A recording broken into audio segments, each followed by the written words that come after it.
नमस्कार दोस्तों, welcome to my YouTube channel learn Hindi with Preeti. दोस्तों, जैसा कि आप देख रहे हैं कि हम सीबीएसई बोर्ड द्वारा क्लास 10 कोर्स ए के लिए निर्धारित हिंदी की पाठ्य पुस्तिका क्षितिज का अध्ययन करने वाले हैं। दोस्तों, मैं आपको बता दूं कि आपकी पाठ्य पुस्तिका क्षितिज में काव्य खंड के अंतर्गत पहला चैप्टर है सूरदास, जिसमें उनके 4 पद दिए गए हैं और यह आपका चौथा पद है। दोस्तों, मैं आपको बता दूं कि इससे पहले के 3 जो पद हैं उनसे रिलेटेड वीडियोस में अपलोड कर चुकी हूं, तो इस वीडियो के डिस्क्रिप्शन बॉक्स में उन सारे वीडियोस की लिंक शेयर कर दी जाएगी, आप उसे वहां से देख सकते हैं। तो यह जो चौथा पद है, सबसे पहले तो जान लेते हैं कि यह सूरदास के किस ग्रंथ से लिया गया है, किस ग्रंथ से उद्धृत है। दोस्तों, मैं आपको बता दूं कि सूरदास के 3 महत्वपूर्ण ग्रंथ हैं, सूरसागर, साहित्य लहरी और सूरसारावली। और आपकी पाठ्य पुस्तिका में जो 4 पद लिए गए हैं वह सूरसागर के भ्रमर गीत से उद्धृत हैं। भ्रमर गीत से ये 4 पद लिए गए हैं। और दोस्तों, ये जो पद है, जो आपकी पाठ्य पुस्तिका में 4 पद दिए गए हैं, वह उस मतलब इन 4 पदों में उस प्रसंग की चर्चा है जब कृष्ण गोकुल को छोड़ करके मथुरा चले गए थे और वो वहां से स्वयं न लौट करके अपने मित्र उद्धव को गोकुल में गोपियों के पास भेज देते हैं कि हे मित्र, आप गोकुल में गोपियों के पास जाइए और उन्हें समझा बुझा कर कुछ उनकी विरह वेदना को शांत करने का प्रयास कीजिए। तो उद्धव गोकुल में आते हैं गोपियों के पास। अब देखिए विडंबना क्या है कि उद्धव, जो कि है तो कृष्ण के मित्र, फिर भी उनके साथ रहते हुए भी वह निराकार ब्रह्म और योग साधना के उपासक थे। वह साकार ब्रह्म को नहीं मानते थे, वह निराकार ब्रह्म को मानते थे और योग साधना के पथ पर चलने वाले थे। तो वो आते हैं और गोपियों को अपनी योग साधना के माध्यम से उनकी विरह वेदना को शांत करने का प्रयास करते हैं। अब गोपियां, जो कि कृष्ण के प्रेम में डूबी हुई हैं, उनके प्रेम में अनुरक्त हैं, तो उन्हें योग साधना का मार्ग कैसे भाए? उन्हें तो अच्छा नहीं लगेगा ना। तो उद्धव जो योग साधना का संदेश देते हैं, उस योग साधना के प्रत्युत्तर में गोपियां जो उद्धव से कहती हैं, जो उनको प्रत्युत्तर देती हैं, उन्हीं का वर्णन इन 4 पदों में किया गया है। तो गोपियों की भावनाएं बहुत जल्दी जल्दी बदलती रहती हैं। आदमी जब दुखी होता है, जब कोई इंसान दुखी होता है तो वो मतलब इमोशन में कभी मतलब क्रोधित होता है तो कभी रोता है। उसी प्रकार गोपियां, अब जो पहला पद है, जैसे उद्धव तुम हो अति बड़ भागी, तो वह उद्धव को व्यंग करती हुई कहती हैं कि हे उद्धव, तुम तो बड़े भाग्यवान हो। कहने का अर्थ है कि व्यंग कसती हैं। भाग्यवान कहने का मतलब ये है कि तुम अभागे हो, जो तुमने कभी किसी से प्रेम नहीं किया। इसी प्रकार कभी वो उद्धव को उलाहना देती हैं, कृष्ण के लिए मतलब उलाहना देती हैं, तो कभी कृष्ण के प्रति अपने प्रेम की दृढ़ता प्रकट करती हैं कि हम उनसे अत्यधिक प्रेम करती हैं। इसी प्रकार देखिए इस पद में गोपियां उद्धव को अपना क्या प्रत्युत्तर देती हैं। गोपियां कहती हैं, हरि है राजनीति पढ़ आए, समुझी बात कहत मधुकर के, समाचार सब पाए।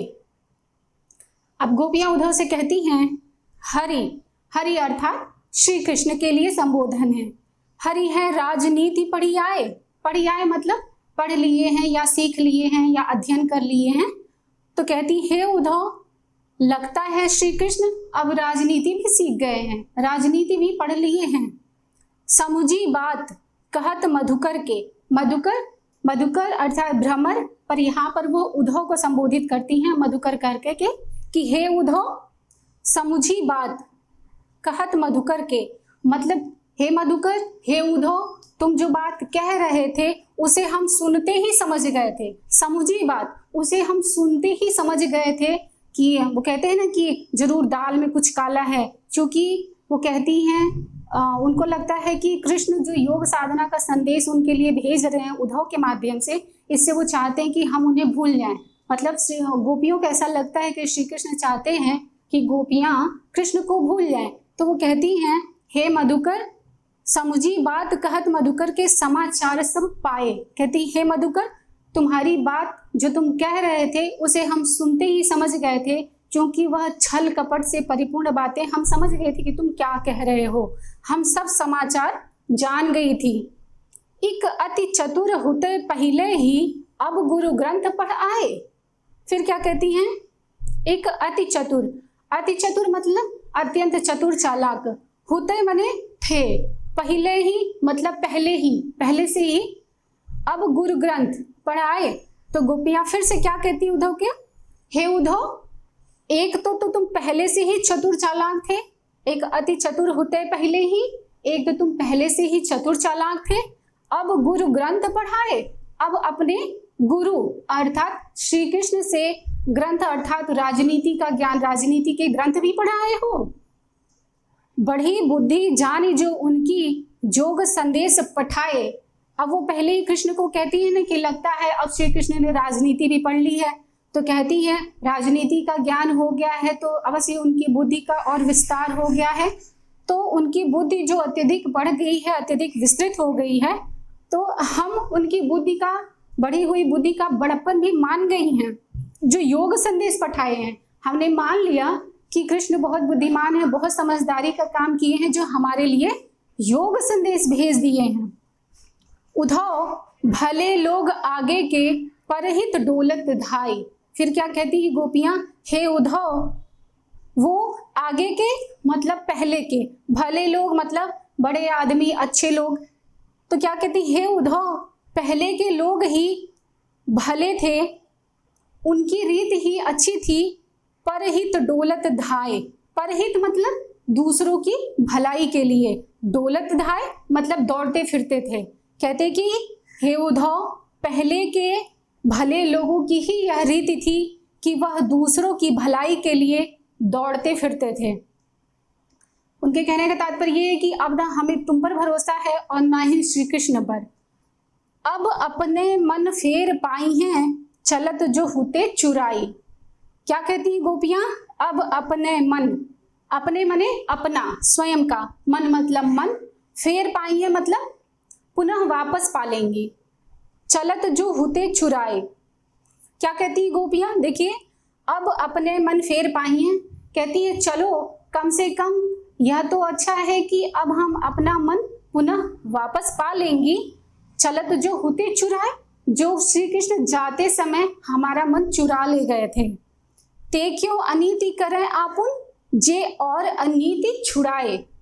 फिर क्या कहती गोपियां, हमें समझ नहीं आ रहा है कि जो श्री कृष्ण दूसरों को अनीति से, अन्याय से बचाते रहे हैं, जे और अनीति छुड़ाए, जो दूसरों को, औरों को अन्याय से बचाते रहे हैं, ते क्यों अनीति करें, वह स्वयं जानबूझकर हम पर क्यों अन्याय कर रहे हैं।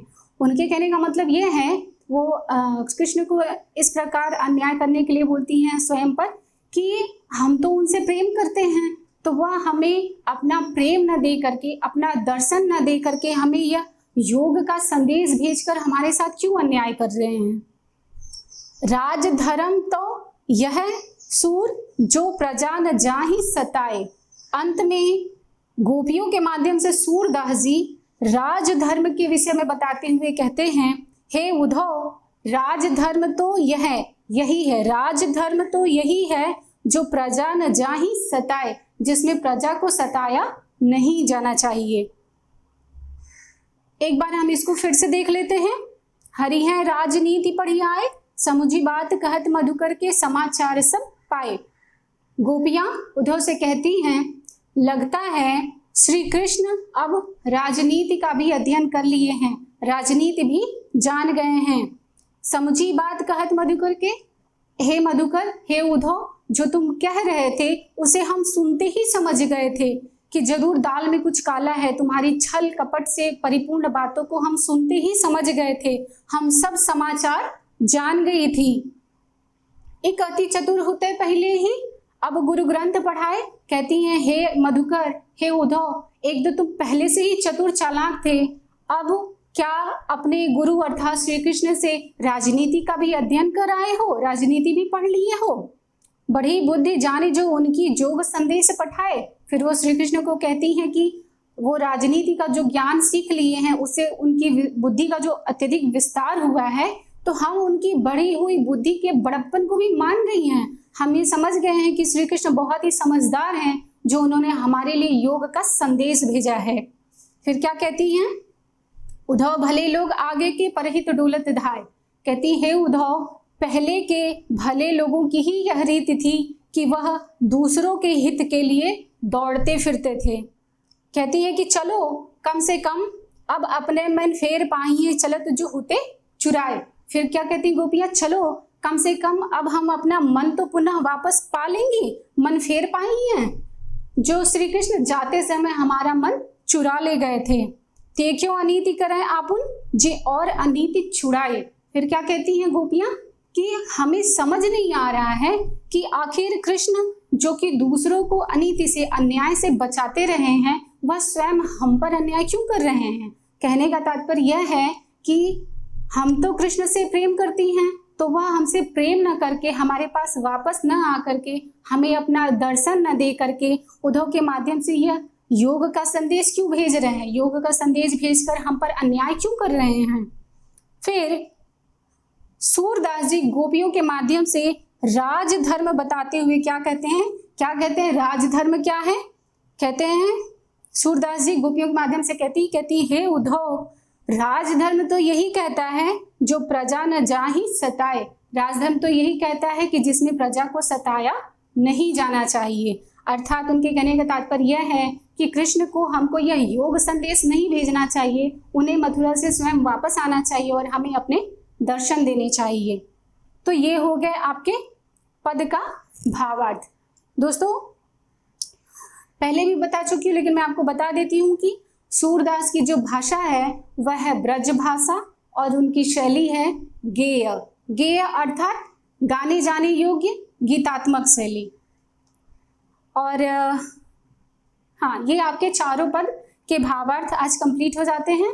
आप मैंने पहले ही बताया कि पहले के 3 पदों से रिलेटेड वीडियोस की लिंक जो है इस वीडियो के डिस्क्रिप्शन बॉक्स में दे दी जाएगी, आप उन्हें वहां से देख सकते हैं। और आप जरूर बताइएगा कि आपको ये वीडियो कैसी लगती है, और यदि वीडियो अच्छी लगे तो प्लीज़ मेरे वीडियो को लाइक कीजिएगा, शेयर कीजिए, चैनल को सब्सक्राइब कीजिए। सब्सक्राइब करने के बाद एक बेल आइकन आता है, बेल आइकन को जरूर दबाएं, इससे आपको मेरे नए वीडियोस की नोटिफिकेशन मिलती रहेगी। तब तक के लिए बाय बाय दोस्तों।